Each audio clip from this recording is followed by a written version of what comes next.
Well, Viet and Chiraag, welcome to the Graduate Dentist Podcast. Yeah, thanks for having us. Thanks for having us. Well, the both of you guys have obviously been friends for a very long time.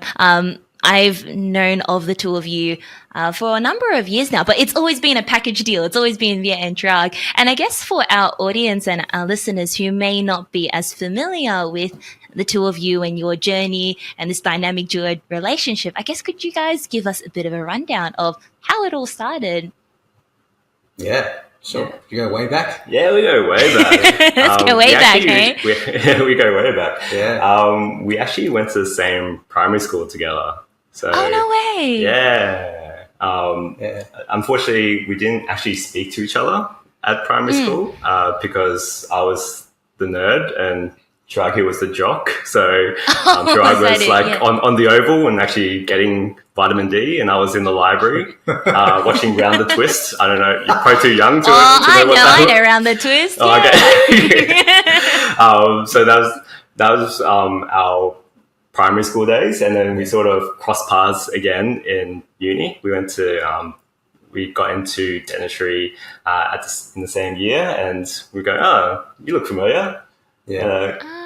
Basically just from our class photos, because not actually in person. Well, I think the last time I saw him was when it rains in primary school, and then all the kids that are playing sport in the ovals come in to play handball. You went right? into the library. No, they were in the handball courts. They were in the handball courts, right? So then all the soccer players and all the jocks, we came back and look, I don't think we kicked them off, but I think they made space for us to join. This is circa 1993, by the way, just to give you a context. Yeah. So, but yeah, that's the last time I saw him, on the handball court. Yeah. And then I saw him in dental school. I'm like, I know this guy from somewhere. Yeah. Yeah. So we went through dentistry together. We actually lived together as well. After we finished, we graduated. Our first year together, we worked in public health together up on the sunny coast. And yeah, we lived together for a whole year.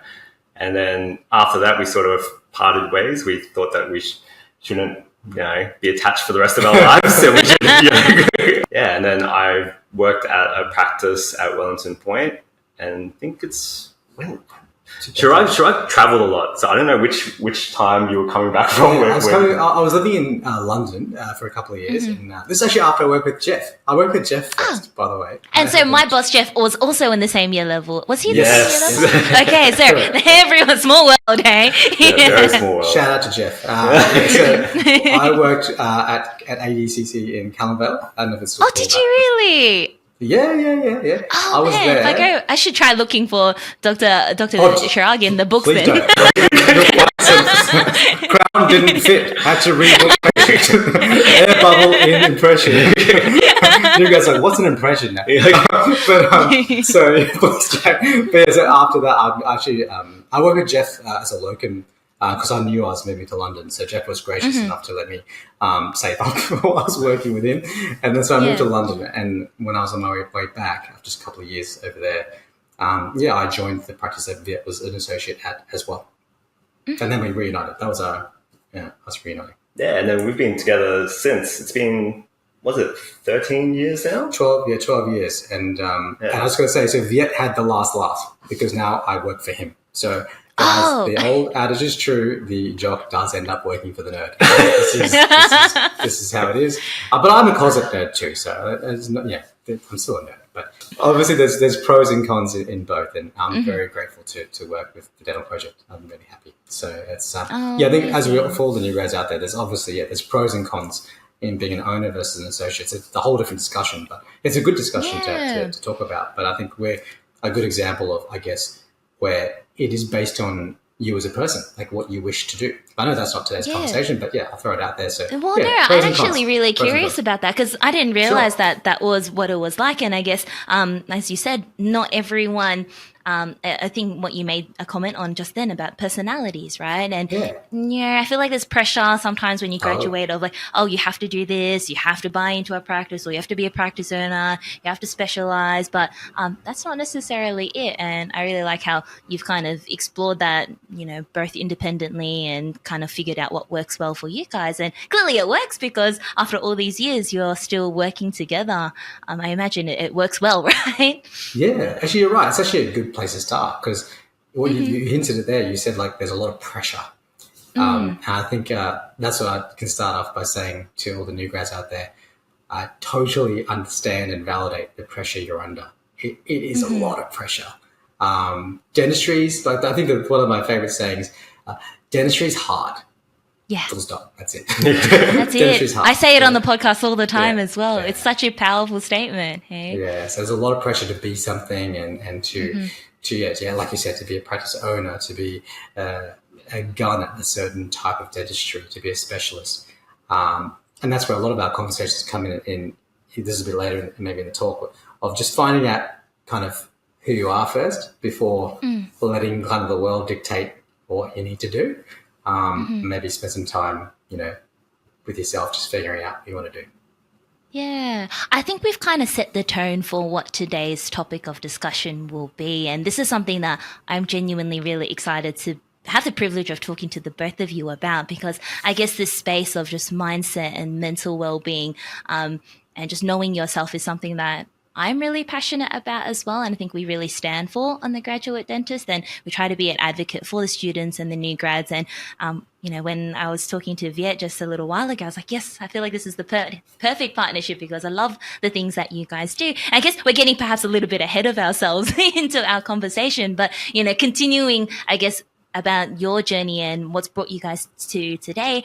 I guess what started being together and the space that you guys work in now, like what I guess triggered or started that journey or that chapter? Maybe you can start with your dental journey. Yeah, I think like my story, I don't feel like it's unique. I think a lot of, like, from what I've found, especially talking to Chiraag, like he can relate as well, but going through high school was hard for me. There's like a certain level of expectation and like expectation to achieve and become. Obviously, we got into dentistry, right? So we had to work really hard, and but I constantly had this feeling of not being enough, right? And I didn't realize it at the time, but I thought that was normal. Like, I thought everyone sort of felt like this sort of anxiety and go, oh, this is just the way it is. Like, we've got to keep going. And for me, like, it's something that I sort of just tried to manage. Like, I tried to, anytime I felt anxious, I sort of, avoided it. Like, I tried to avoid any tricky cases and extractions and things like that. Like, I was, my wife, girlfriend at the time, always said that Sunday night was a write-off, Sunday afternoon onwards, because I would just be constantly thinking about work the next day. And, and anything that was difficult that was coming up several weeks in advance, I'll be thinking about it every day, about what might happen, what might go wrong. And I think underlying all that was just that feeling of not being enough. And as I went through, obviously, dentistry has kept on growing, and became a husband, became a father. But that sort of feeling sort of leaked into all aspects of my life. Like, I felt it wasn't enough as, a partner and parent. And basically, with that sort of thing, it's a lot of weight on the shoulders, right? And the sort of analogy I use is I felt like I was just treading water. Like, I was just staying in one spot. I was just working hard just to stay afloat. And then in 2014 was the tipping point for me. We would both work at the same practice, and one of our assistants, Kirsten, she was studying dentistry at the time as well. She was third year at UQ. She tragically took her own life, and for me that was hard. That was hard because basically, obviously, it's someone I knew, but I also didn't realize how close we were. Like, she only invited a handful of people and friends to her funeral, and I was one of them because I worked with her a lot.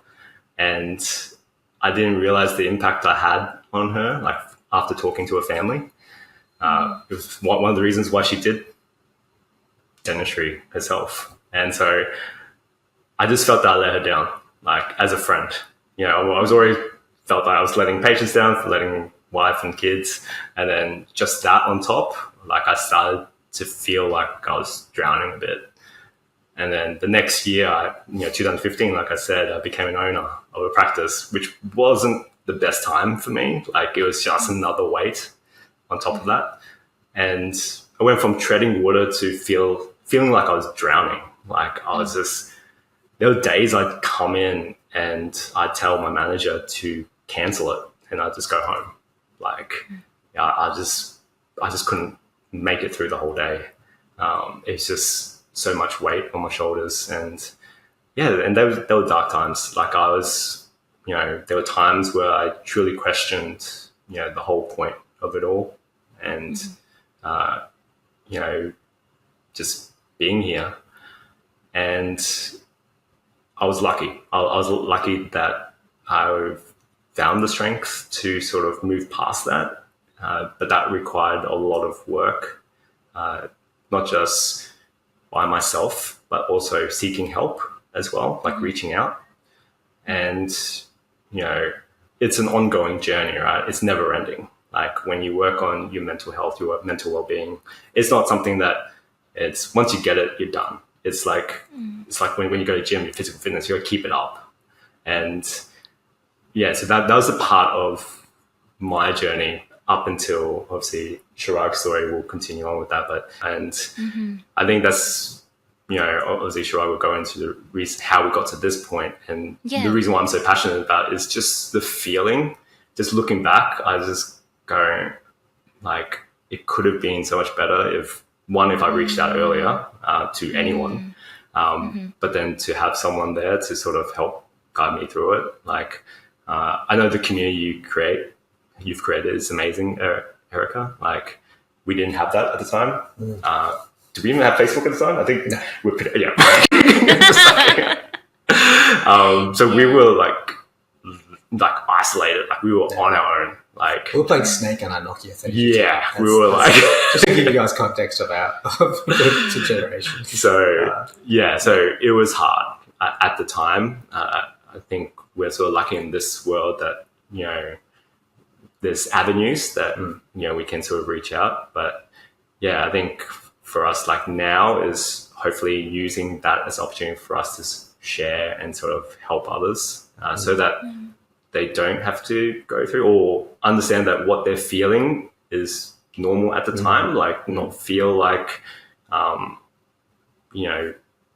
like they're the only ones. I guess like, it can be a bit isolating. And the feeling that you have, like, we've talked to many experienced dancers who have the same feeling that they had and we had as new grads as well. So it just means that we just need to do some sort of work and some efforts. Like, unfortunately, it doesn't always just go away naturally. Like, it requires a lot of introspection, self-awareness, and those sort of things, which we'll sort of touch on later. But I'll let Chiraag sort of share his story. That's great. Thanks. I think before I share my story, just to really kind of reinforce that point, I think it's so valid to feel those feelings. I think that's what, as new grads, because we were mates, right? We just told you how close we were. But yet, as young blokes back then, we wouldn't talk about our feelings. Like, it's not something that you do. So I think, look, 20 years on, I think the modern day, we are talking more about what's going on mental health wise, which is great. But I still think there's a stigma. I still think that there's a lot of pressure. And I guess what I see amongst new grads, because you guys have, like we said, we didn't have Facebook and stuff, but there's also the other side of that, right? You guys have Instagram and Facebook, which is a good tool for connection, perhaps, but also a great tool for people to feel inferior when you see what's on there. Of course, there's beautiful dentistry on there, but I can put myself in the shoes of a new grad. I'm so grateful that we didn't have that, because I would have felt... It was very hard. Yeah, it was very hard. It was so hard already. Like, I was doing my bonded amalgam, just struggling. I know what it is. I haven't done one. So you know what an amalgam is. You know what an amalgam is. like plenty of air bubbles in our impressions, that were sent to the lab. But so 100%. I think there is a double-sided coin. There's good things, but there's also added pressure on new grads.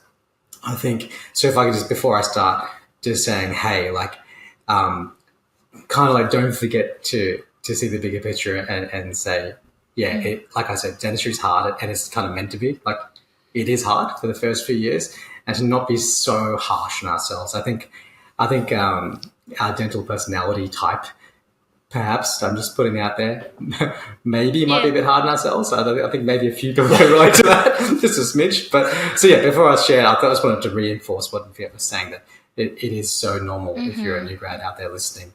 Just take a breath and like, oh, it's normal. It's okay. It'd be weird if you were like super confident. That'd be weird. It's like, what's weird? I'd be sus. That's yeah. delusion. Yeah.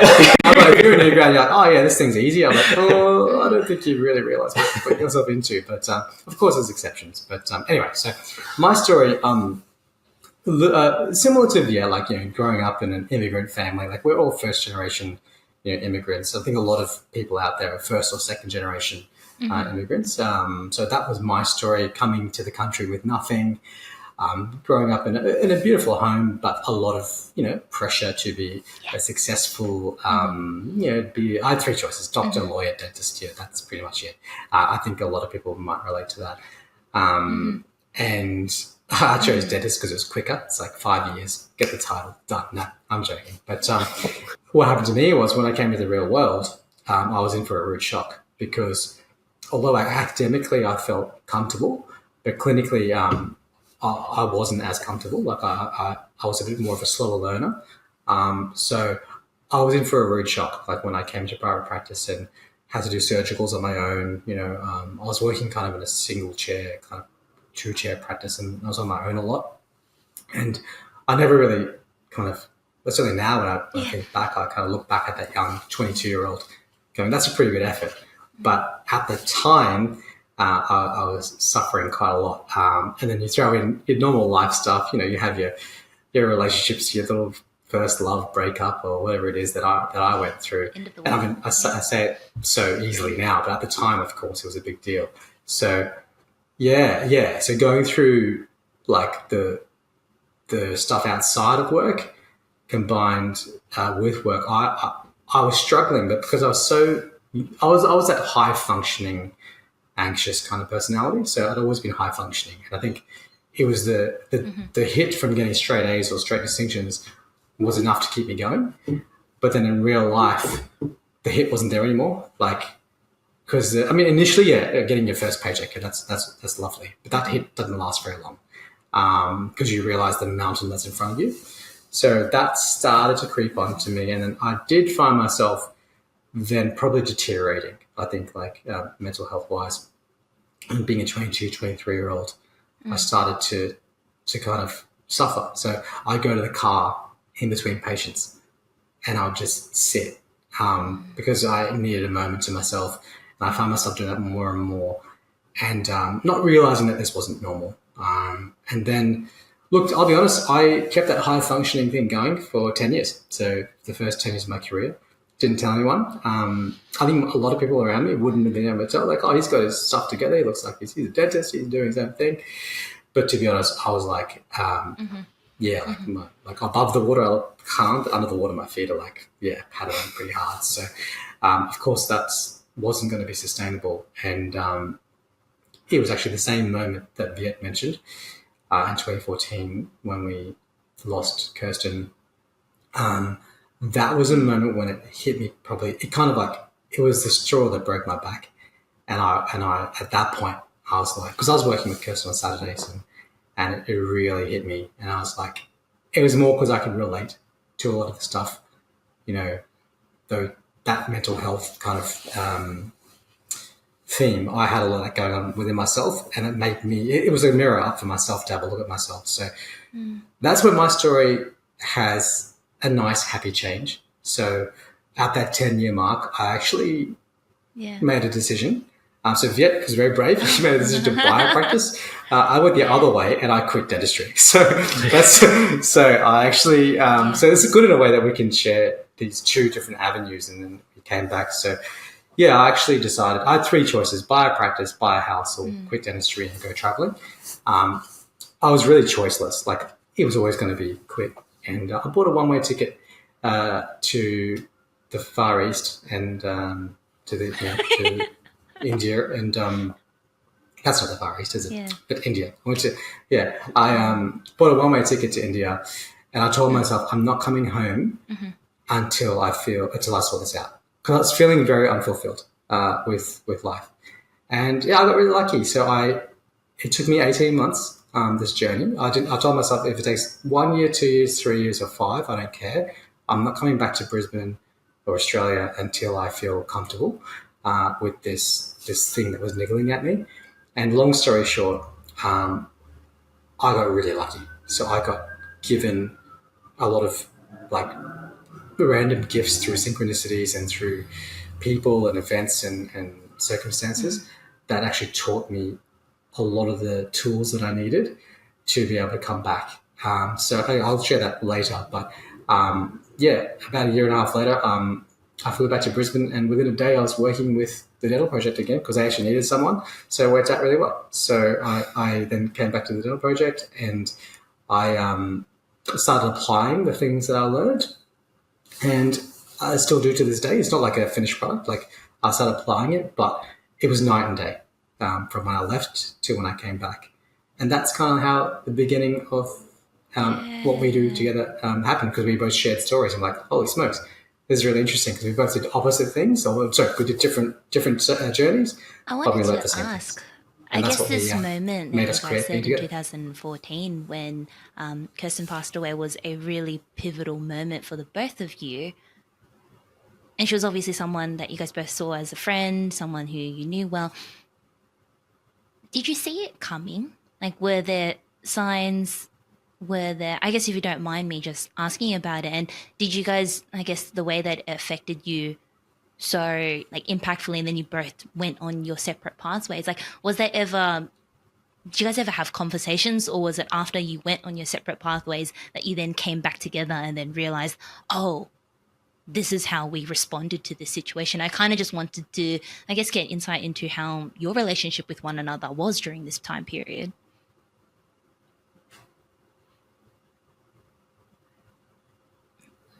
It's a good question. I can honestly say for myself, I did not see it coming.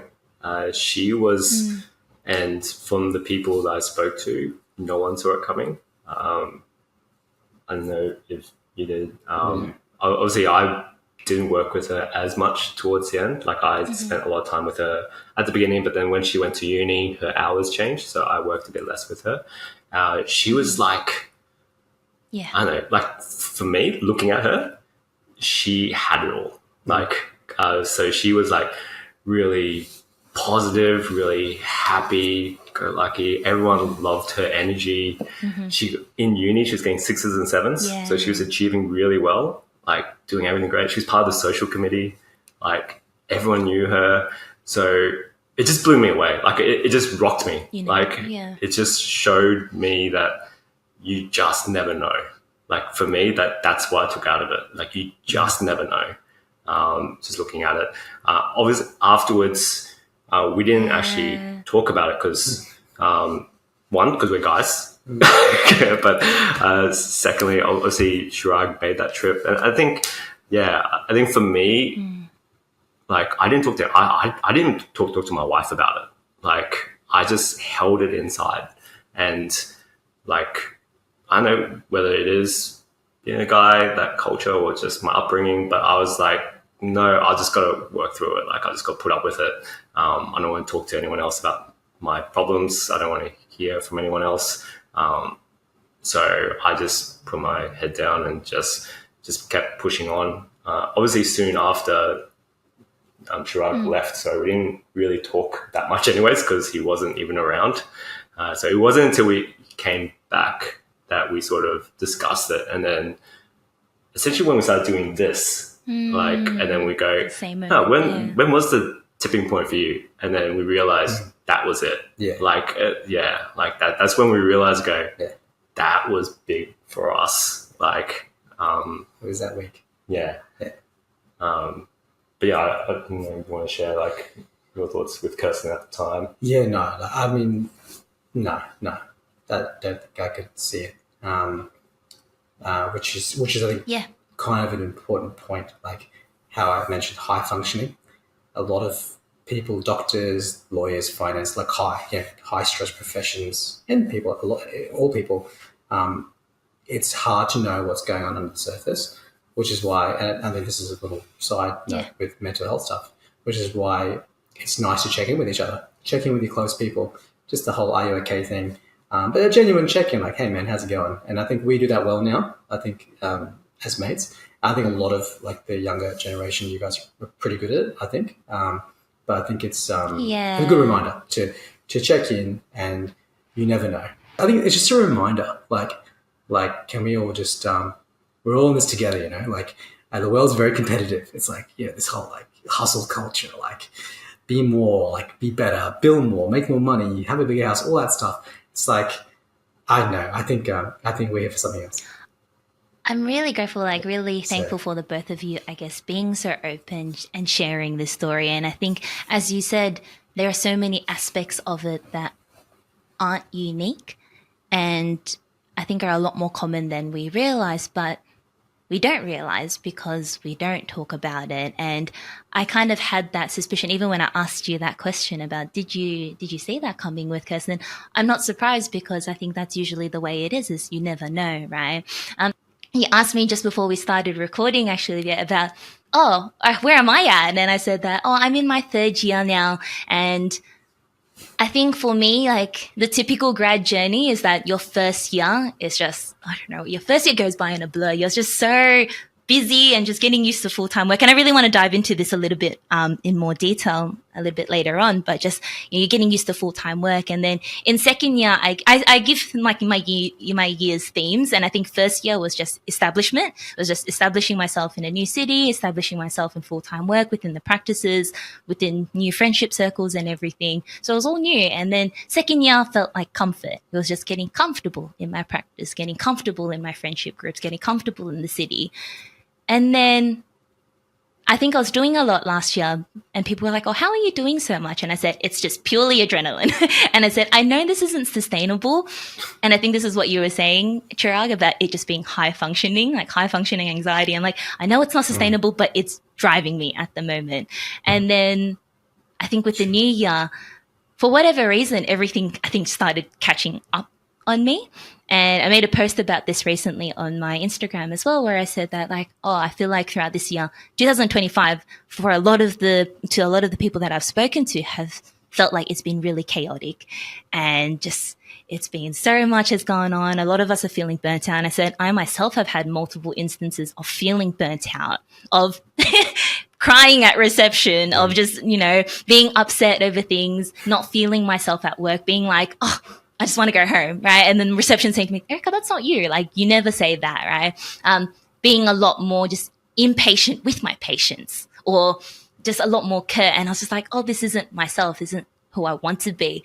And I think I ended up taking March off. So only just recently, I said to you guys, I only recently just got back to work. But I said in my post that I wrote on Instagram, I said that it's easy when we see everyone else it's easy to share when things are going well. Because you're like, you're celebrating. And so, you're going to post up a cool case. You're going to post up this cool thing that you attended. And people like to share.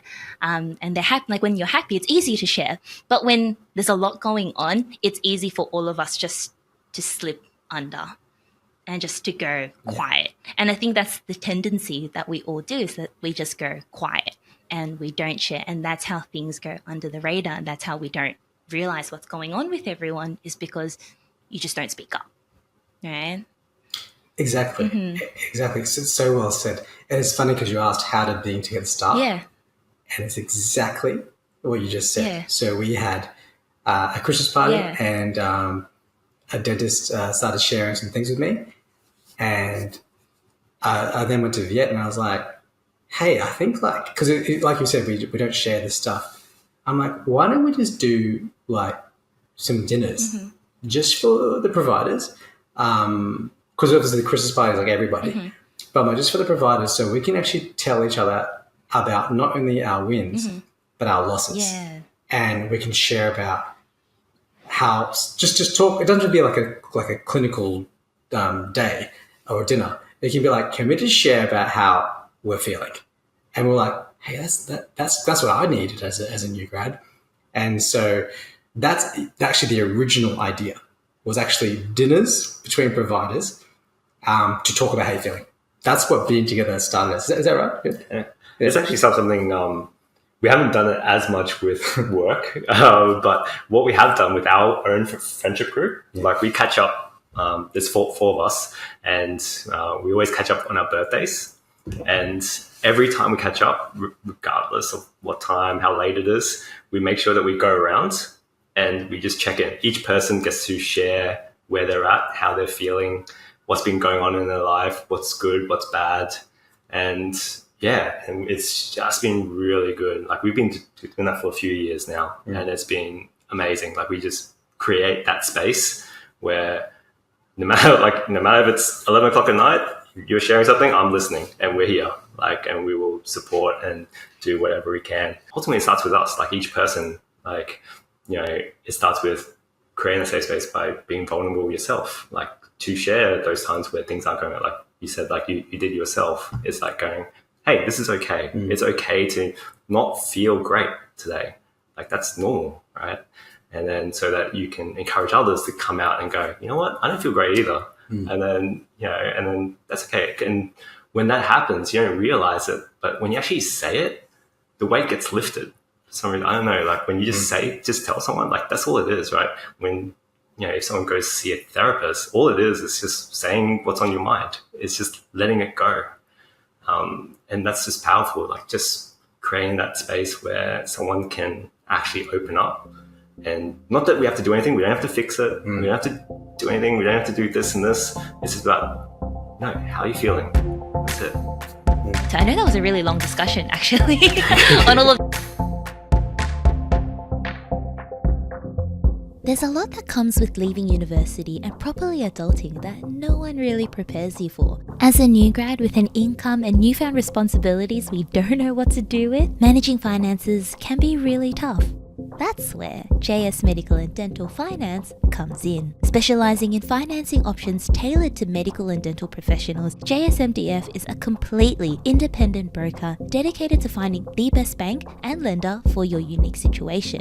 Led by the incredible Jason Savage, who personally came to my rescue and worked his magic and helped me secure a loan before I even started working, JSMDF is committed to supporting you throughout your personal and professional journey in whatever way you need. Whether you're looking to buy a house, a car, a practice, or pay off that year-long CPD course you signed yourself up for, JSMDF offer comprehensive advice tailored to your short and long-term plans. Their goal is to be with you from day one and thoroughly understand your financial needs and provide solutions that best work for you. And so if you're looking for some advice or you simply want to explore your options, get in touch with Jason and his team. A big thank you to JSMDF for helping make being an adult that extra bit easier and for supporting the graduate dentist community. That was a really long discussion, actually, on all of that. But I think it's really important. I'm really glad we got to cover all of that. But as we were talking, right before we actually jumped on call, Viet and Chiraag, I was reading a post that went up on DPR just last night. And it's funny because I think we see these posts come up like every month or every 2 months. And I think this February, March, April period tends to be a big, time for them to come up. But it's usually from a new grad who says, I'm 1 or 2 months into work. Actually, I don't know if you guys saw it, but I kind of wanted to just read it out to you and to get your thoughts on it, because I was reading the comments and someone made a comment about, the biggest problem or our biggest pitfall, or where we're most mistaken, is that we don't speak up and that we're quiet about it. And that seems to be that recurring theme. But the comment essentially was from a new grad. She says, new grad wanting some perspective and reassurance here. Do new grads in private practice generally struggle hard in their first year, or am I just extra bad? For the practice owners who have new grads, what are your expectations in terms of billing? How much independence you expect? How much guidance is given? What are the thresholds? How quickly do you expect new grads to improve? Are my struggles at work due to a problem in my own mindset, or is there a mismatch in expectations? I recognize I'm lacking in many ways and I'm working on it. However, I'm constantly told that I've not changed my ways in the last few weeks. I get told the same things every day. and at the end of it, I basically feel bad at a new grad level. Well, for me, like obviously we hire a lot of new grads. Like for me, I've never placed expectations or KPIs on new grads on how much to bill. To be honest, I don't have that for any dentist that works for us. Like, because I feel that everyone should be able to motivate themselves and look after themselves, and you don't need me breathing down your neck to make money or anything like that. And I think that just flows on from my own mindset. Like I don't look at the money side, like I've never had, and I believe that if you do a good job and do things for the right reason, then that will come naturally. With the new grads, look, for me, like everyone's different, right? Like everyone's situation is different, so it's hard to know what they're under and what their owner, their boss is sort of telling them. For me, it's about, as long as you're putting the effort to make changes and you're self-aware enough to go, okay, these are things that I can do better. Like, this is something I tell my son as well, because he's, just a side note, he likes to play chess. I think he likes it because he's actually quite good at it and he beats me all the time. But we go to these tournaments and then he goes, he plays, and then I can tell whether he's going to have a good day or bad day based on his first game. If he wins, he's going to be in a good mood. If he loses, he's going to be in a real bad mood. And then it sort of spirals from that. And then so for me, like I've told him that it's not about whether you win or you lose. It's about what you learn. So when you win a game, what did you learn? What did you do well? Okay. And if you did well in that, then do that. Like if you move slowly, if you thought about your moves, then do more of that. And if you lose, then what did you learn? I learned that, well, I was probably just rushing my moves. Okay, so that's the goal. Like I said, if the goal is to win, then there's going to be times when it's not going to feel good for you. But if the goal is to learn something, then you're always winning, right? You always learn something. So for the new grads that work for us, is like as long as you're learning and putting things into place, like it's not about whether you get the best outcome every time. It's about whether you learn from that. Because if you don't learn from that, then then that's a loss. But if you learn from that, like yes, it doesn't feel that good at the time. Totally get it. Like we do have times where things don't go according to plan. But if we learn something from it and put things in place, then essentially you're avoiding that situation again, potentially. And then you're helping all the other patients that you would see along the way. So, it's just looking at it from that perspective. Like you're not going to be perfect. Like I'm going to say now, you're definitely not going to be perfect as a new grad. And it takes time. But, what you want is you want someone who can support that, I guess, a workplace that can support that. And I think it's a big thing, right? It's just finding the right workplace. It's not easy. Like it's not easy to find a place that aligns with your own values and your own growth. Like, because everyone will have different expectations because every boss is different, right? There may be people that come work for us that may be more KPI driven, but I'm not going to give them that. And they may not be as motivated. So, but that's what aligns well with me. So it's finding the right place and making a decision earlier on. If it's not the right place for you, then, potentially it may mean they have to go elsewhere. And I think that the part that I thought of in their comment was just like, oh, is it normal to be so bad? I felt like the vibe that I got from it was just that harshness of just like, oh, I'm not good enough. And I think that was like a revolving theme of today's conversation of just like, oh, not feeling like you're good enough. And I wanted to get your thoughts as well, Chiraag, but I guess, when you guys say that you have a lot of new grads working within your practice that you guys have seen and worked with over the years, I guess, have you noticed recurring themes or trends or the same conversations or the same struggles each year that come up? Yeah. One theme that I've noticed is the amount of pressure that new grads put on themselves.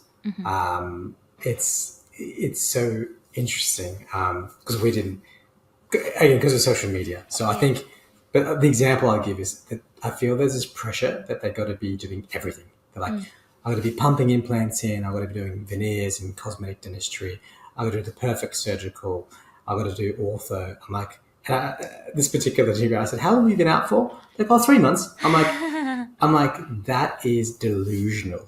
You're deluded.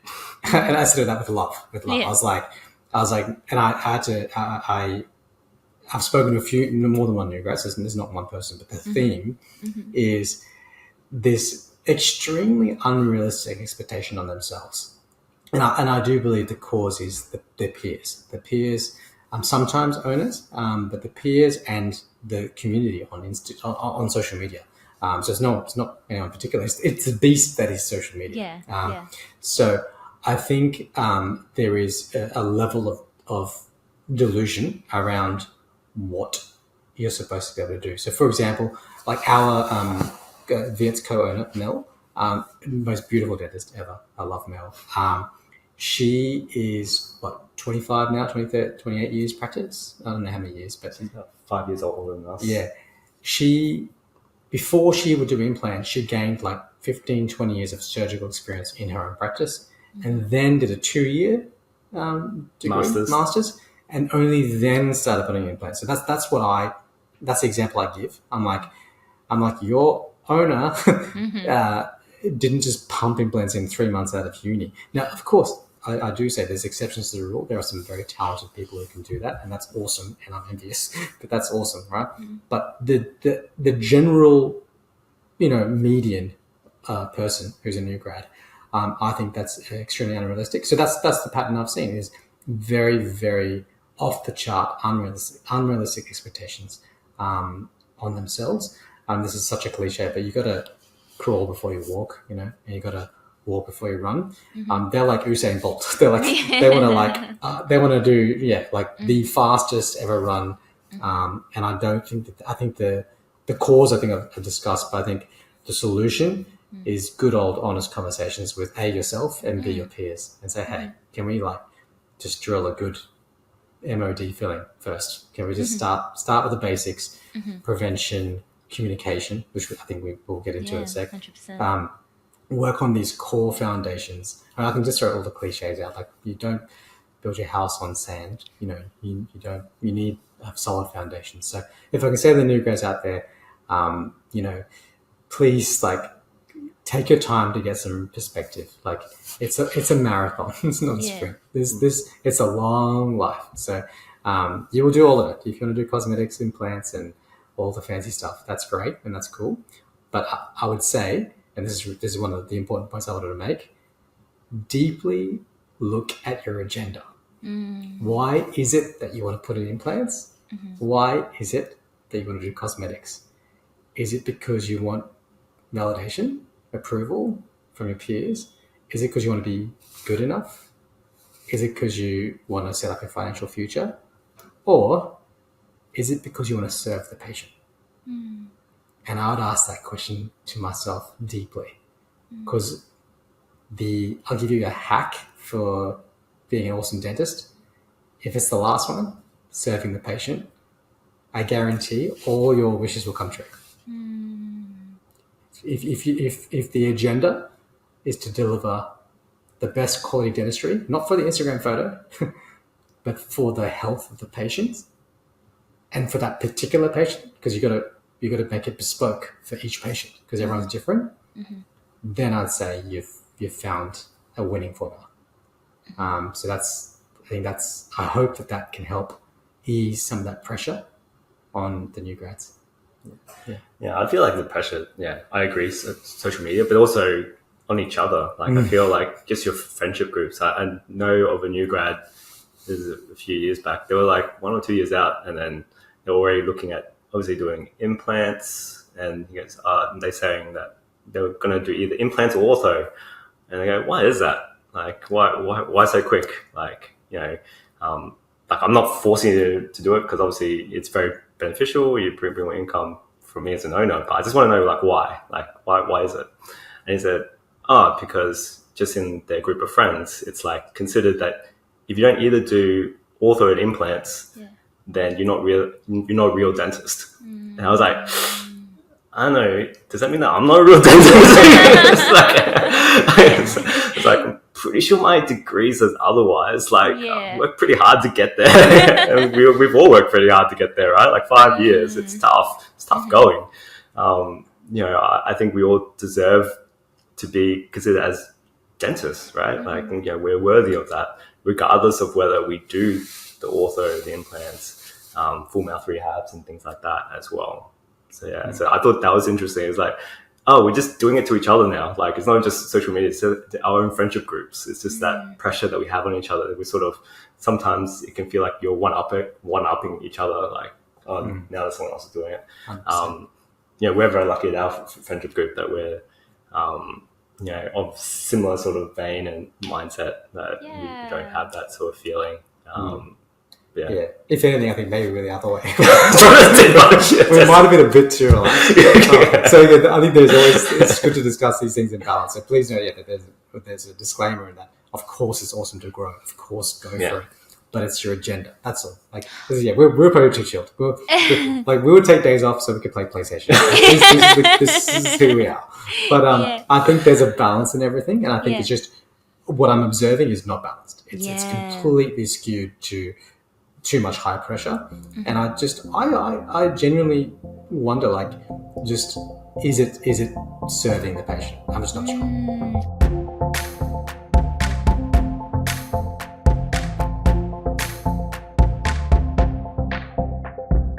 I often say on the podcast that the more I do, the more I realize just how little I know, and how dentistry is just one of those careers where you never stop learning. But let's be real, getting the right training can be expensive, time-consuming, and sometimes just straight up overwhelming. That's where Ripe Global comes in. Founded by Dr. Lincoln Harris, Ripe Global is completely changing the way that we learn. They offer immersive, hands-on training that actually fits into your life. Whether it's through improving your preps, getting faster with composites, or tackling more complex cases, you'll be learning from some of the best clinicians in the world without having to take time off work or spend thousands on travel. And so if you're serious about upskilling and boosting your confidence in the clinic, check out Ripe Global today. Hit the link in our show notes and let's start learning smarter, not harder.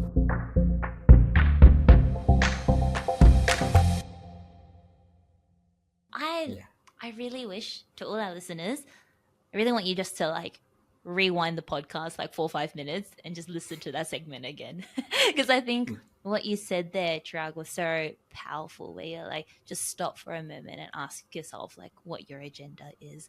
I think that's so powerful. And I think that comes back to, I think what you guys alluded to earlier on, as well as like that introspection and understanding yourself and then determining your own identity and your own self-worth.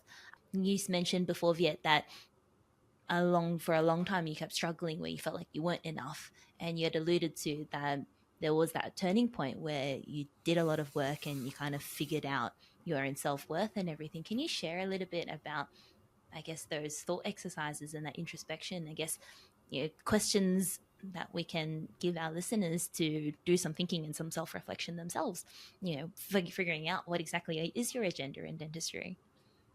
Yeah, I think like you did it yourself when you're talking about, when you're feeling burnt out, like different aspects of your life and just looking at it. I did something very similar, and Chiraag as well. Like, that's probably a big part of what we talk about, is like just taking a moment to actually look at what is on our mind, right? Like, what are our thoughts? What are our beliefs, right? Because that's what's driving our life. Like, we don't realize it. It's in our subconscious. And for me, like, one of my beliefs, or my main belief, was not being good enough. So that means that I needed validation. I needed someone to appreciate what I was doing for me to feel that way. Like, the example that we always use in our workshop is when I first worked at the practice I'm at now, before I was an owner, I always bought cakes for people, for their birthdays, because Mel was pretty hands-off with running the practice, so she's very clinically driven. So I was like, I want have good vibes, good energy, so I'll buy birthday cakes for everyone for their birthday. And what I found was, like, everyone enjoyed it, but then there are times where I felt that people didn't appreciate it as much or didn't thank me as much. And then I've felt some kind of way about it, which is silly, right? Like I chose to buy the cake. Like I wanted to do it. And then it wasn't after the introspection looking at it, it's like, oh no, I bought the cake because I wanted them to like me. Like that's well, yes, it's like what Chiraag said was like, was it to serve them? yes, Or was it for exactly. yourself, Like right? what is the agenda? What is the reason why I'm buying the cake? Mm-hmm.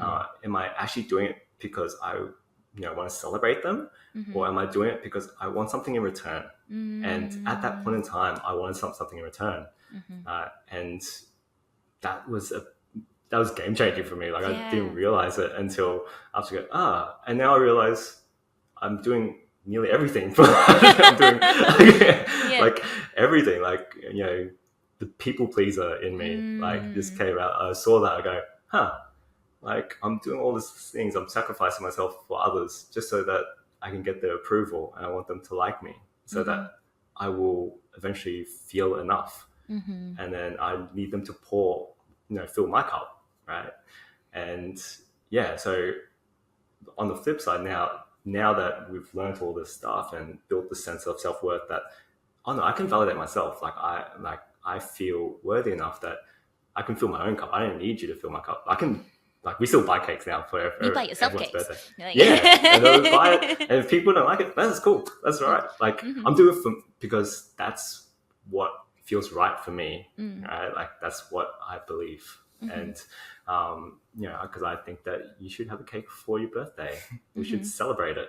And whether you like it, if you don't appreciate it, that's okay with me. Like it's just because I'm just doing things that feel right for me and aligned with my own values, because and like I said, I feel good regardless.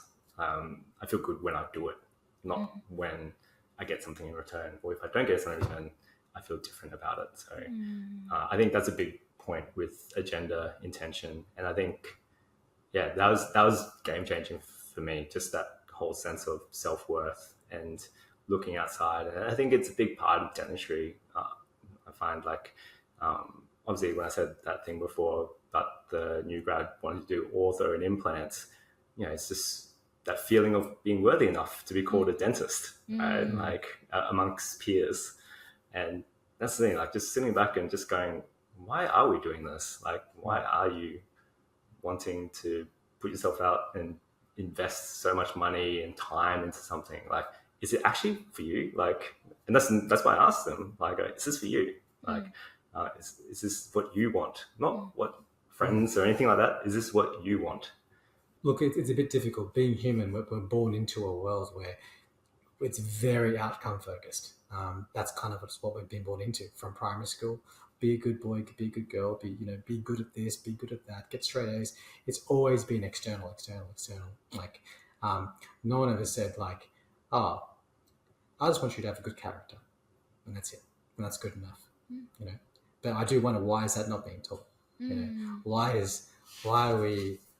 It's good. I mean, it's good to celebrate the achievements, the external achievements, but how often are we celebrating internal achievements? Because internal achievements are not tangible; they're intangible. We don't get to see them. So we live in a world which is very much focused on the external. So of course, it's no surprise that we are suffering this kind of self-worth pandemic of people feeling not good enough. Is because it's actually impossible. My theory is that it would be impossible to be happy that way because the goalposts are always moving. It's a complete trap. You can't win the game because the game never ends. It's one of those ones. So if you think that when I reach this, I'll be happy, that's that old cliche, the goalposts will move again. So that's what I experience anyway. So I always am an advocate of, hey, how do we turn those searchlights inwards? So rather than having them outwards at the quality of your cram prep or how much money you're making, turn it inwards to, am I serving my patients really well? And ironically, by doing that, I guarantee you'll be earning more and your cram prep will be better because you'll be more relaxed. So it's a win-win. I think the internal way is a win-win, and the external way is there's only one win, because you can sometimes suffer that internal battle and you're constantly having to put on a mask.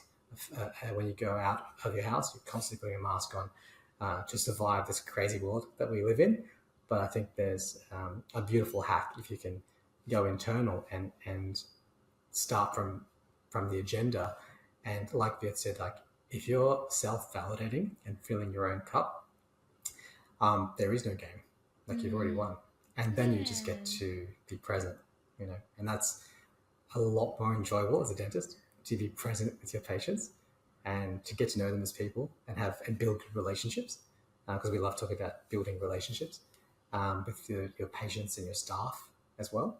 All of a sudden, life becomes and dentistry becomes a lot more fun. Yeah, I think one thing that Chiraag and we always talk about, like the biggest thing for us is, as Chiraag said, the metaphor, taking your mask off is a bit of authenticity, right? Like being who you are. But you can't be authentic unless you actually look within and look at, who are you, right? Like looking at your agenda, your motives, how you got to this point. And the thing is that until you develop that authenticity, unfortunately, it can be felt by patients. Right? Like if you do things, as Chiraag said, if you do things with the right agenda, people feel that. Sometimes if you do things with the wrong agenda, people feel that too.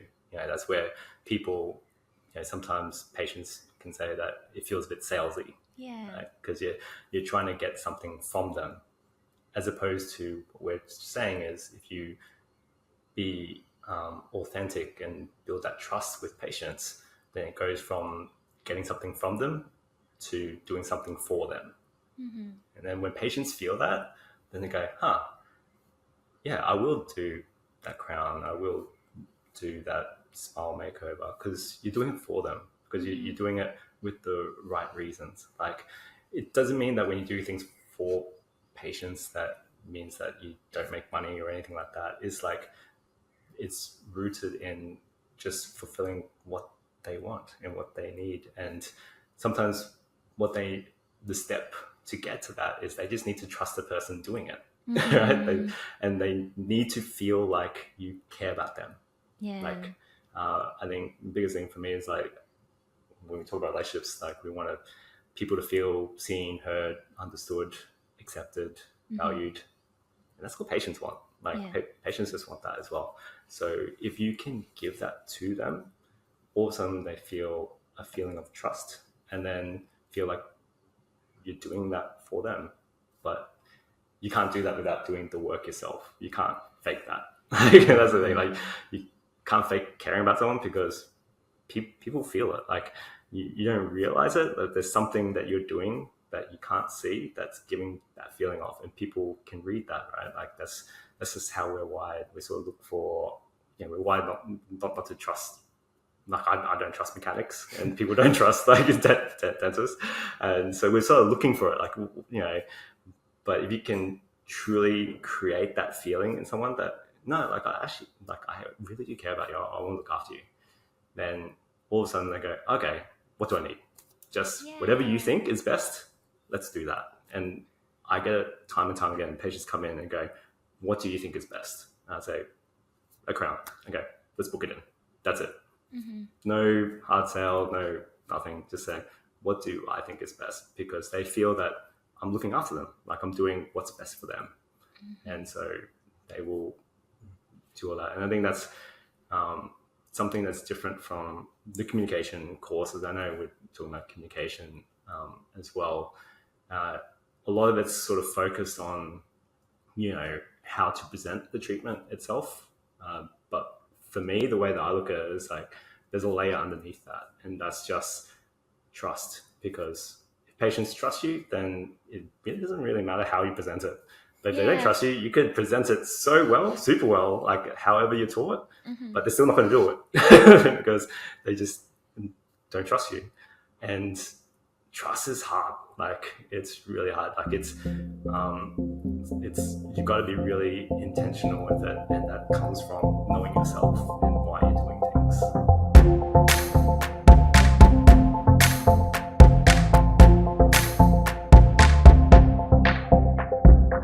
You all know know that if there's one thing I am super passionate about and always advocate for on our podcast, it is our mental well-being as dentists. There's no denying that our profession can demand so much from us, and it can drain us physically, emotionally, socially, and mentally. And some days it can all just feel a little too much.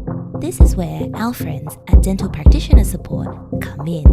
Whether you're new to dentistry or have been practicing for years, Dental Practitioner Support is here to offer guidance, reassurance, and a safe space to talk about whatever it may be that's weighing heavy on your heart. They provide 24-hour services that are completely confidential and independent, so you know that you will always have someone to turn to. Whatever your scenario may be, Dental Practitioner Support is just one call away.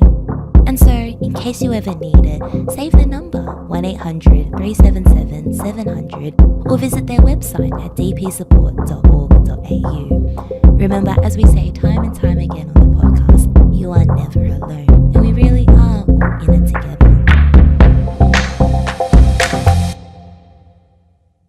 I feel like there are so many layers to all of the things that you guys have said, and I kind of wanted to just, I guess, add my own comments to a few of those points. But, you know, one thing being like, every time I have conversations with my guests, I always feel like, you know, it always feels like it comes at such a timely moment, or everything always feels like it all ties together, right? At the beginning of this year, as I said, I was going through all of these just like, you know, stressful moments, feeling quite burnt out. I guess Jeff is also very passionate about these like personal development and looking after yourself and everything. And he actually introduced me to a life coach. And cool. yeah, and so I did 6 sessions with her, and a lot of the work that we did was all about just learning to understand yourself. And I said to her, I went into these sessions completely open-minded. I'm like, I have no idea what you do, but I'm open to it. And I'm open to just learning about myself. And I didn't realize how powerful it would be. But you made comments before about your internal belief. And I didn't really know what my beliefs were. But as we were talking, and then I just talked to her, and then she'd just be like, oh, and she'd just make statements.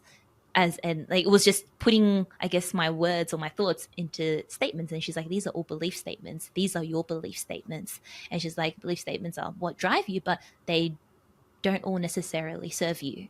But you have the power to change them. And it was just, wow, realizing that, and just, I guess, being conscious of it was just so powerful. And, you know, then what you said, Chiraag, about it not just being a, you know, instant change, it's something that you're conscious of, but then you slip back into it, and then, you know, you work on it again. And, you know, the whole being a people pleaser and seeking validation from other people, I think that's a lot of us. Like, I relate to that a lot.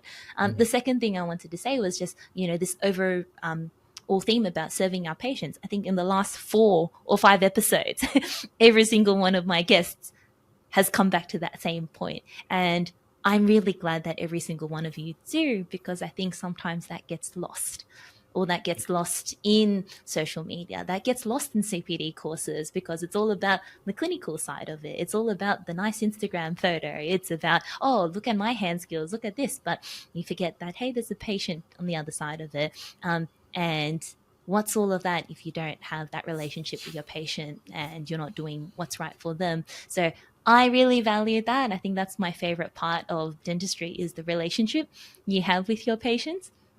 And you made a really powerful comment, Viet, where you said all these communication courses teach you how to say things, and there's so many ways, there's so many scripts. There can be a right way of saying things, but none of that means anything if underlying it isn't that just authenticity and being yourself and being true to yourself. I think it's hard as a new grad though. Like, one of my DAs was commenting to me about like, oh, one of our new grads joining, and, you know, that I think there's that awkwardness there, that, you know, they're not quite themselves, but they're a completely different person outside of the clinic. And I said, I think that's because we don't give ourselves permission, or we don't know ourselves yet as a clinician. And so you feel like the need to, perhaps like you said, fit into a mold of what is the professional dentist avatar that I am meant to be, or what does my practice owner want me to be.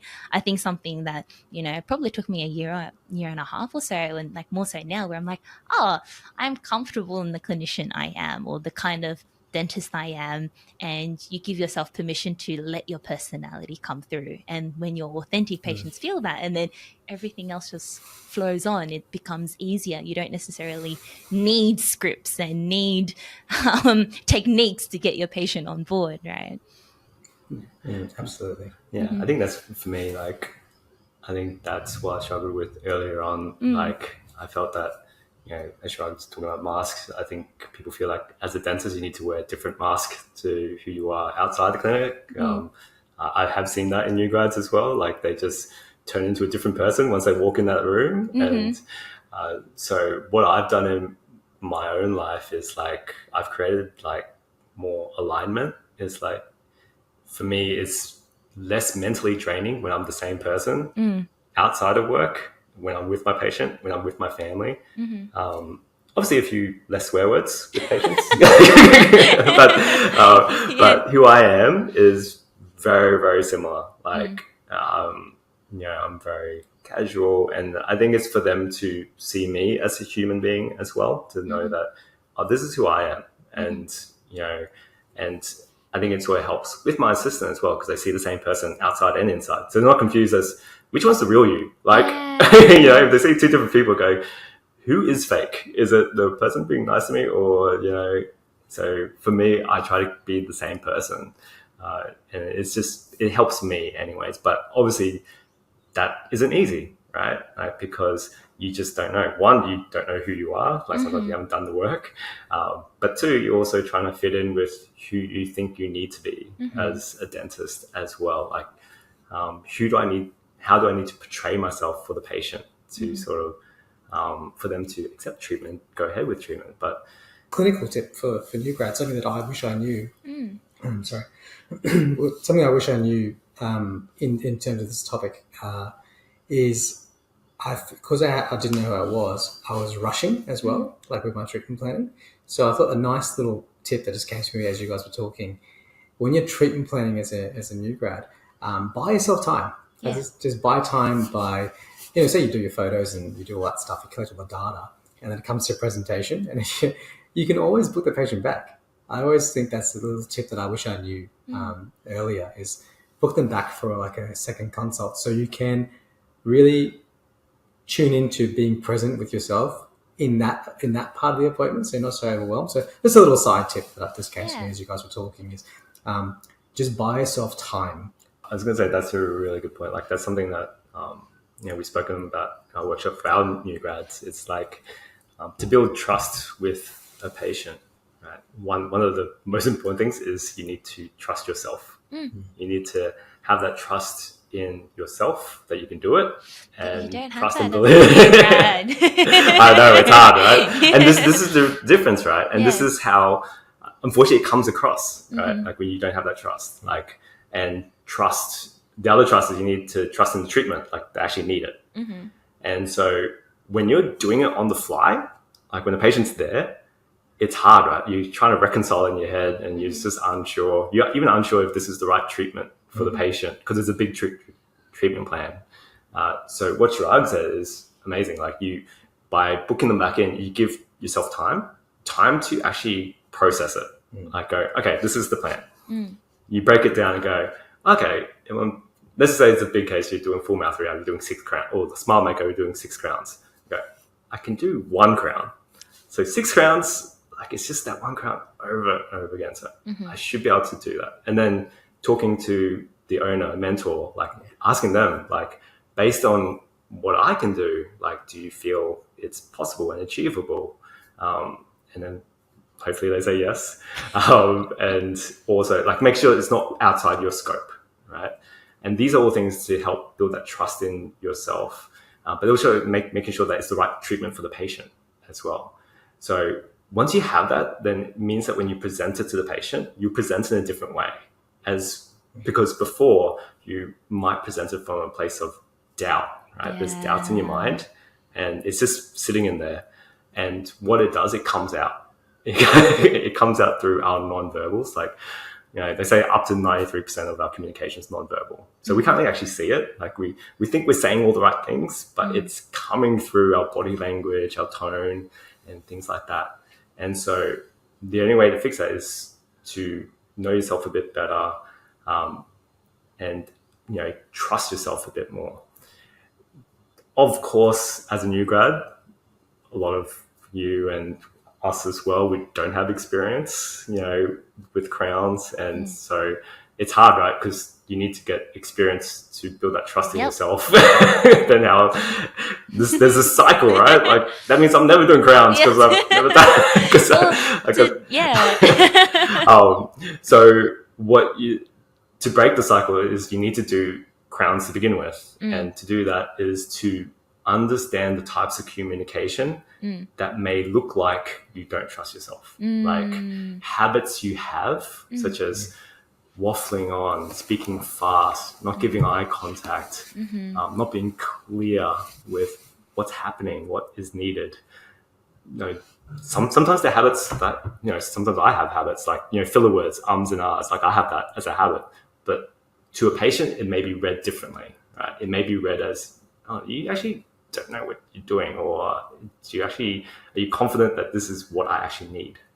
So it's to understand that, okay, if I can remove some of that, like slow down when I'm talking, just be clear. Obviously, if you've booked a second appointment, I can be clear with what the appointments are and what's needed, how long I need, understand all the questions that someone may ask, then the patient will feel different about it. The patient will all of a sudden trust you, even though you may be, stressing out in your head. At least the patient will feel like, you actually know what you're doing. And so it's something that naturally comes with time as well.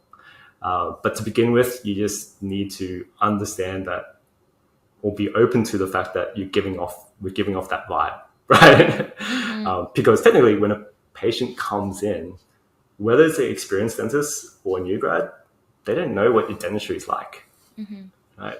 They haven't seen, unless, it's all plastered over social media.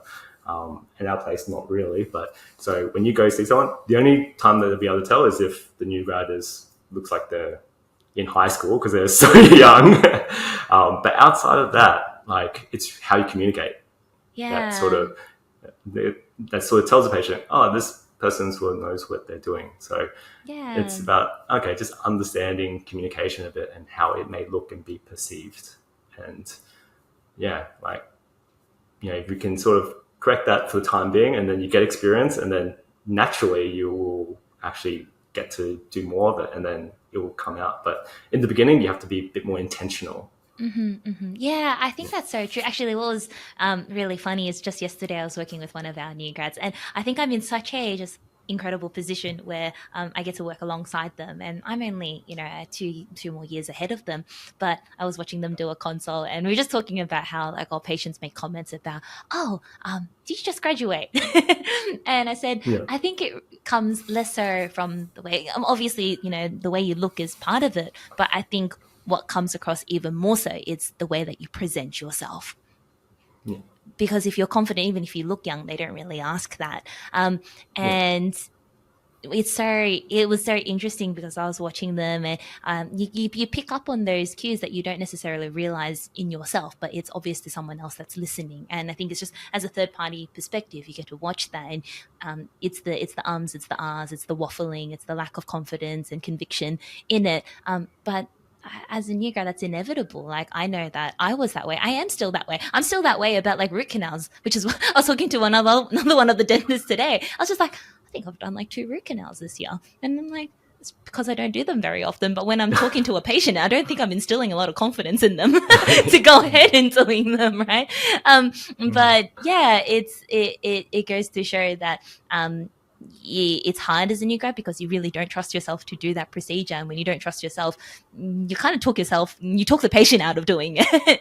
Right? But I think being intentional of it, if you can pinpoint, this is the reason why patients are saying no, then the next time you do that same consult, you're a bit more purposeful, and then hopefully practice makes perfect. But if you're not identifying it, I think that theme of what you guys said, you're not looking back and reflecting on yourself, then you'll just continue doing it and never realize, why do patients never say yes, right? Did you guys have any other, tips on, I guess, building trust? You said one bit was having trust in yourself. And then you shared a little tip before, Chiraag, about, buying yourself time to give yourself permission to, thoroughly understand and collect yourself and be authentic and be genuine. Any other advice on building trust, particularly as a new grad? Yeah. Like I said, there's a huge list. Yeah, so many, right? Yeah. I think what you touched on is so good. Like when you said you sat on that consult with the new grad, it's something that I've told the new grads that work with us. It's because of a lot of our communication is nonverbal. You don't actually see or hear yourself, and it's actually a blind spot. Yeah. Right? Because you don't see or hear yourself, you can't see. Like you just don't know what you could be doing. And so I always tell them that if you're open to it and feedback, is to ask your DA.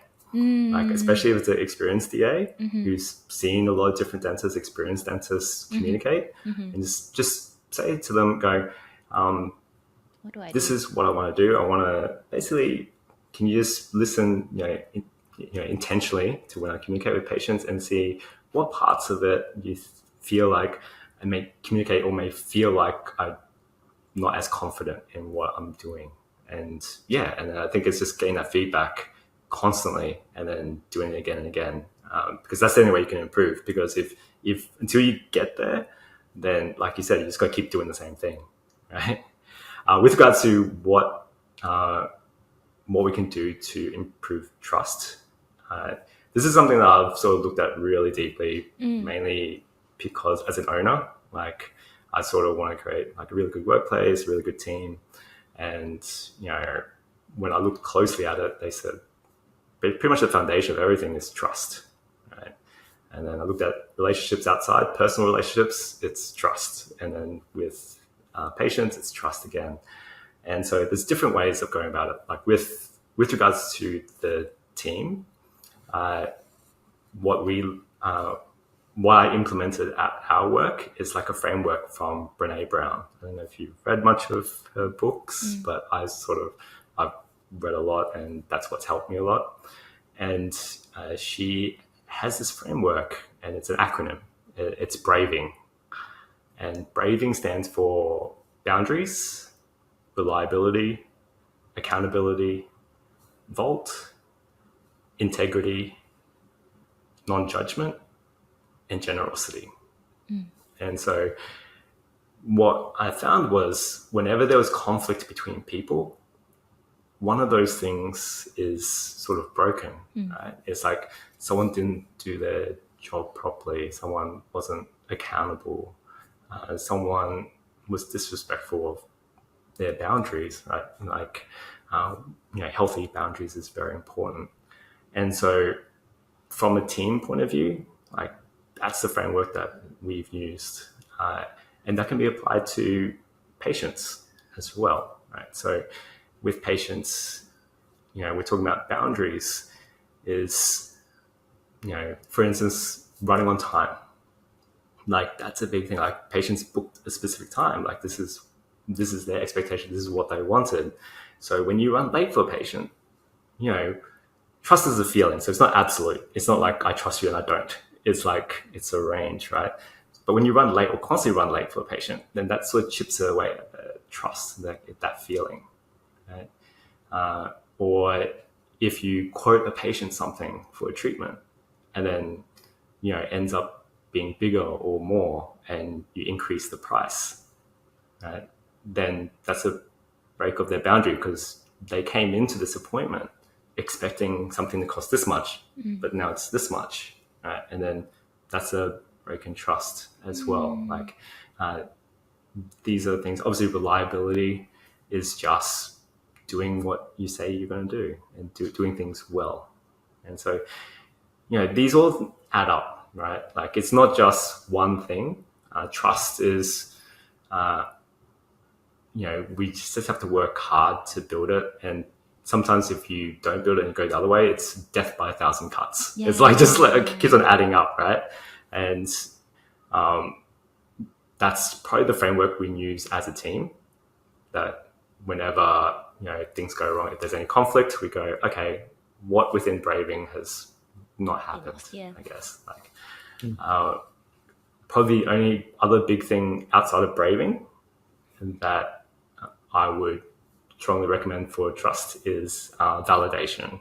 Okay, so validation, there's this book that I recommend to everyone. It's a really small book. It's called I Hear You by Michael Sorensen. And it's all about validation. And he talks about how validation is just acknowledgement of someone's feelings, right? The way that I see validation is basically just acknowledgement of someone as a human being. Yeah. So basically anything that you can do to make someone feel seen, heard, understood, accepted, valued, anything you can do, basically that's validation, and that builds trust. Right? So normally what we say, there's like three main ways. It's you can validate someone physically, you can validate someone with words, or you can validate someone just by matching their energy. So physically, it's when a patient comes in, giving them eye contact. It's body positioning, like when you're having that console in front of them, it's just sitting in front of them, like so they can actually see you, right? We do it sometimes. I know when we're busy and a DA talks to us and we're typing away, making notes, and we're having a conversation, but we're not looking at them, right? But we don't realize that that makes someone feel a certain way, right? Because it makes me feel like what you're doing is not as important as me, right? And so we want to make sure that when patients come in, that you're giving them all your attention, right? And that's how we're building trust, because I'm here, like you are important. So I always recommend the DA makes notes. I know some people make their own notes while they're talking to patients. It's better to get the DA to make notes. So you can sit with them, so you can give them your undivided attention. One of my pet hates is when I'm talking to someone and they're on their phone. I don't know if you've heard that. Like it just doesn't feel good. Like it means that you're not giving me all your attention. And if you're doing something else besides talking to the patient, then that means that you're missing out on information. And like we said before, 93% of communication is nonverbal. So that's a lot of the patient's communication that you're missing out on, and you need to be there. With regards to words, it's, acknowledging their feelings, curiosity, just asking how they are, or asking a bit like, why do you feel that? If they're feeling anxious, just checking in. I go, oh, why do you feel anxious? Like what I used to do, like I didn't realize now, when I realized about what I was doing, because whenever a patient came in and they said, oh, I'm feeling nervous about today, I go, oh, don't worry about it. It's just a checkup. It's sort of like disregarding how they're feeling. When now I go, oh, why is it that you feel that way? It's just asking them to go, oh, no, I see you. I see that you're nervous. Oh, it's okay to be nervous. Like a lot of people are nervous. I'm nervous when I come to the dentist too. I don't like getting in the chair. So, just through our words, like we can validate using people's names. Like that's a big one. Obviously, I think Dale Carnegie in like How to Win Friends and Influence People says like sweetest word your in the name is like dictionary. the sweetest sound. And that's because it feels like, oh, you've took the time to remember my name, right? And it feels like now everything that I present, it's personal because it's to me, because you've actually used my name rather than just a blanket approach. And like I said, the third thing is just matching energy with someone. So if someone feels sad, obviously you change energy. If someone's excited, you change energy. Like I know new grads say, oh, I did my first crown prep. I go, that's awesome. Like, that's amazing. Like how'd you feel? Like, by doing that, it's validation. It's understanding how they feel. And when you do that to people, for people, like they will immediately feel a sense of trust and safety. Like they feel that, oh, okay, we're the same. We're as one. So that means that now if I recommend treatment, they go, oh, I'm recommending treatment because I actually know them. Like I understand them. And it feels a different way. And this is something that it's like I'm unfortunately stuck with a lot of whenever there's difficult conversations to be had with patients or staff, I'm usually the one that gets called up to do it. But if you understand the skill, like even the angry, upset, difficult patients, if you can validate them, then it just all goes away. Like they go, okay, that's all they want. The reason why they're angry is they just want you to understand what they're feeling. Yeah. That's it. Like that's all they want. They just want someone to acknowledge it and go, understand, I get it. I can see why you would feel like that. Yeah. That's it. And then they just calm down. And I was I felt so engrossed in listening into that. I think that was amazing. Yeah, that's covered a lot of it. That was phenomenal. Thank you so much, Viet. Sorry, Chiraag, did you have anything to add? No. that was really good. I think no, you covered all of it. And again, there's so much there, and so many different examples you can give. But just that last example with the difficult patient, I think I've had my fair share of difficult interactions over the years. But that tip from Viet, I started implementing it about 2-3 years ago, and it's amazing. Like you literally become friends with the person. Like, and then but this is potentially a patient that was going to be a real problem for the practice, and now they love coming in it was that one, just validate what they said. Like, and the thing is, on that, like difficult patients are not necessarily difficult patients, and I'll explain what I mean by that. They are traumatized. They had trauma. They had a bad experience. That's all that's happened. So they're not difficult. If you change your mindset into going, because it's a whole, when the receptionist says, "Oh, so and so's coming, get ready," and everyone's already pre-framed them for being difficult. Well, guess what? It's got to be difficult, because everyone's got their guard up. Everyone's got their, I use a metaphor like their sword, the shield and their sword, and we're ready for battle, and guess what happens? A battle happens because that's what we've affirmed.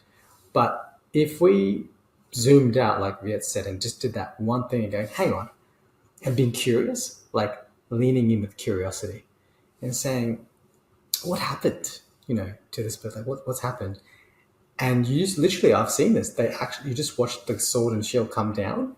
You watch the guard come down, and they actually tell you what happened. It might be with some passion and some verve, like they might be still angry, but you see, it's not personal. It's got nothing to do with you. I think that's the biggest thing I learned was this, and because as dentists, again, we want approval and validation, what the patient will like us. This patient clearly doesn't like us. But when you realize, when you've done the work on yourself and you're right, this is not about me, they've had a bad experience. And when you validate that bad experience, 99% the work's done. You validate the bad experience and go, you know what, that sucks. That sucks that you went through that. You're probably the first clinician to tell them that. Because most clinicians, a lot of people might have been defensive or guarded and bit back at them. I know I used to 10, 15 years ago. But now having that presence of mind and that compassion to validate what they've been through, immediate trust builder. That's what I've observed. Like, it's so quick. It's in the moment. And all of a sudden they soften and they often say, I only want to see you now. Yeah. That's what you hear at the end of the day. Yeah. Yes, I think I've spoken to you before, Viet, about this concept that I really love, which is the emotional piggy bank. And I think everything that you said, I always think of it in that perspective about everything that you do, all those little actions of verbal cues and words and matching someone's energy is all putting deposits into just positive energy, and it builds that trust. And when you have that trust, it's so easy to have a relationship with someone that's founded on trust and goodwill and understanding and forgiveness. And then when you break those things, as you were saying, braving, like when something is violated, then that pulls away from your emotional piggy bank with that person. And then as you start taking away, and then you go into the negatives. And once you're bankrupt, there's no coming back from it. It's so hard to rebuild it.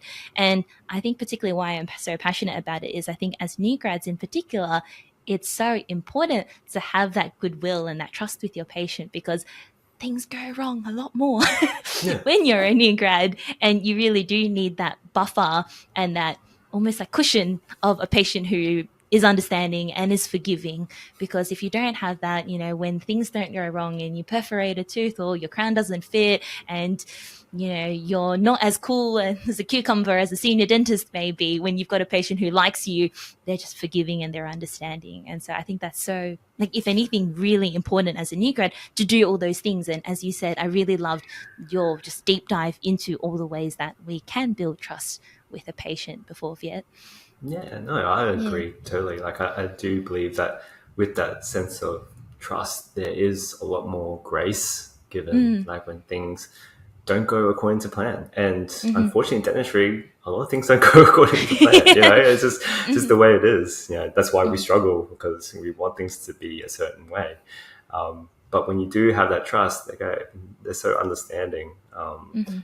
Dentistry is a lot more than just the clinical stuff. Yeah, sure, you can go to courses and do the best filling and everything, but a lot of it's relationships. Like, that's it. Like, just having healthy, fulfilling relationships with patients and staff as well. Just everyone. Like, that's the goal, and that's how you make dentistry less stressful. Like, for me, that's how I made dentistry less stressful, is because I focus on that. It's just creating that sort of environment for staff and patients that, like, we actually care. Like, we care about the human being. Like, it's not just work. It's the human behind it. Well, when you like the people you work with and you like your patients and they like you back, it kind of is what's not to like then, right? Exactly. It makes it a whole lot easier and nicer drive to work. I wanted to wrap up the podcast and Viet and Chiraag with a final question that I ask all our guests. I think this entire podcast has been a lot of story sharing and storytelling, but my last question is always that, in light of all the things that we've talked about today, has anything, like any particular stories, come to mind, perhaps recently or throughout your years of being in dentistry, that you haven't shared yet, or you think would be really beneficial to leave our audience with? Actually, I've got one. I've got a story. I had a patient once who was a counselor, and this was like around COVID time. So I think a lot of people were struggling because everyone stayed at home, and so relationships are tested, right? You're in the confines of your house. You're spending more time with each other in a stressful environment as well. There's so much unknown during that time. And so this was afterwards. I saw him, and a lot of his patients, his clients, were just marriage. Is pretty much like a marriage counselor. Like, it was just relationships. Like, that's what he was dealing with a lot. And I was like, I'm always interested, like, because I was looking into relationships and, like I said, how we can improve. And I said to him, I go, can you share with me, like, what would your one piece of advice be for a successful relationship? Just one. Like, what is one thing that you sort of impart to all the people that you see? And his words were personal development. That was it. He said that he spent the first 10 years of his marriage blaming his wife for triggering him. And then he realized that he's the problem. So he said that we don't spend enough time looking at ourselves. We just look outside. We look at blaming the externals for the way we feel. We don't spend enough time looking within. And so he said that if we all took the time to spend time on ourselves, then everyone would benefit. Because, we always say that our mental health, leads on to our communication, right? Like, how we communicate with people. If we're feeling stressed and anxious, sometimes we're more short and curt with people. So, and that affects the relationship. We don't realize it. Once again, it's a non-verbal, right? Like, we don't clock it at the time because we're in the state of anger sometimes. But that's affecting the relationship. That's affecting trust as well. Like, you're definitely not validating the person if you're yelling at them. And so what we need to do is do better at looking at ourselves, look at who we are, regulating ourselves, our thoughts, our emotions. And that's how you have better relationships. And that's a flow-on effect. That's not just our personal relationships with our family, friends, close loved ones, but our patients as well, our staff, our DA, managers, other dentists as well. So, I think that's important. I don't feel there's enough work being done and just enough introspection. And so that's what I got from that counselor, which was like, well, for me, like validate what I believed already, but it was nice to hear from someone who's been sort of dealing with a lot more than I have, like seeing it in other people. I think that's awesome. That reminds me of a quote. I think it's a quote which actually it was something that I came across before I quit my job and bought the one-way ticket to India. And it just to kind of add to what Viet was saying, I think it's from a book called As a Man Thinketh. I think it's by James Allen in the 19th century. Just a bit of light bedtime reading. But it says, I'm paraphrasing the quote, but something along the lines of the day comes when you cease to whine and revile against your circumstances and rather use them as tools for your progress. So I think for me, I guess here we go. Dentistry has been it was very difficult, of course, early on. And I would play victim in that. Oh, life is so hard, dentistry is so hard. And then after reading this quote and that, having everything that happened after that, I realized, no, dentistry is an amazing teacher because it will find all of your blind spots. It will find all the chinks in your armor, and it's still doing it, by the way. It's like it's not done. I've got a long way to go. And I'm now extremely grateful for dentistry, for the challenges that it presents, because it forces you to look at yourself, and you have a choice. You can continue to play victim and stick your head in the sand, or you can do what Viet said and start taking responsibility for yourself. And the amount of immense growth potential we have, we're so privileged. I think that's what I want to share. We're so privileged to even have this philosophical discussion on a Saturday afternoon when many are just struggling for survival. So firstly, we're so privileged. So starting from that point of gratitude, as a new grad, just to not forget, because it's easy to forget, because it's so hard. I'm validating how hard it is for you guys. It is so hard, but don't forget, it's pretty cool. Like, you got yourself a degree. That's amazing, that a lot of people would love to have. So yes, it is a challenging time, but if you can kind of trust, take our word for it, like it's going to be worth it.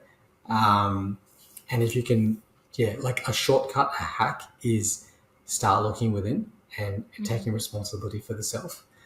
And the thing I want to share, like I was just to add on to what Viet was saying, but the part that I want to share, maybe to add some balm to that kind of maybe like pretty fierce stuff is don't forget, and this is around the self-worth stuff.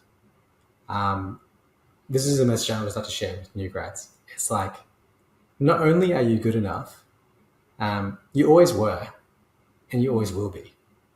So relax, it's going to be all right. Like, if you go back to that core agenda every morning when you drive to work, before walking through the walls of the practice, if you take a few deep breaths in the car and say, all I got to do is serve each individual, so one by one. We're lucky in that way. We don't deal with 10 people at once. It's one person.